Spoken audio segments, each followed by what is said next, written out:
say to you in the course of your meetings with him today that would get you to lift tariffs on Canada? No. Why not?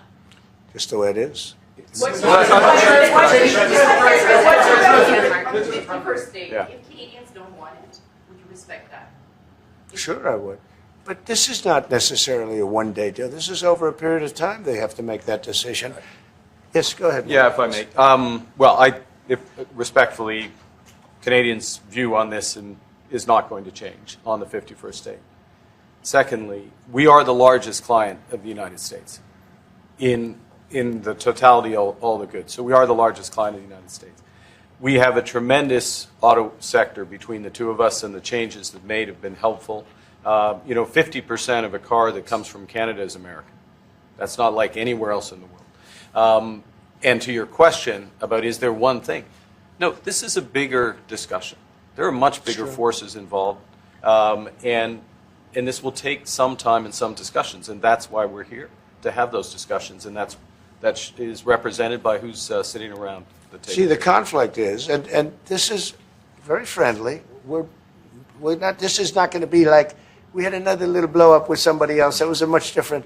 This is a very friendly conversation, but we want to make our own cars. We don't really want cars from Canada, and we put tariffs on cars from Canada, and at a certain point, it won't make economic sense for Canada to build those cars. And we don't want steel from Canada because we're making our own steel, and we're having massive steel plants being built right now as we speak.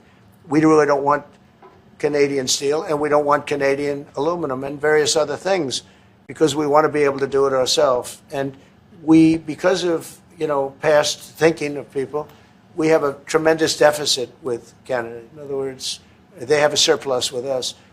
And there's no reason for us to be subsidizing Canada. Canada's a place that will have to be able to take care of itself economically.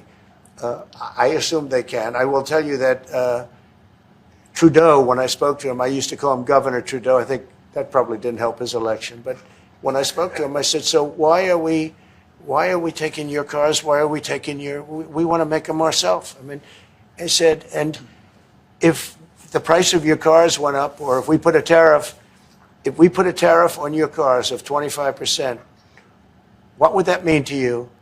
He said, that would mean the end of Canada. He actually said that to me. And I said, that's a strange answer, but I understand his answer.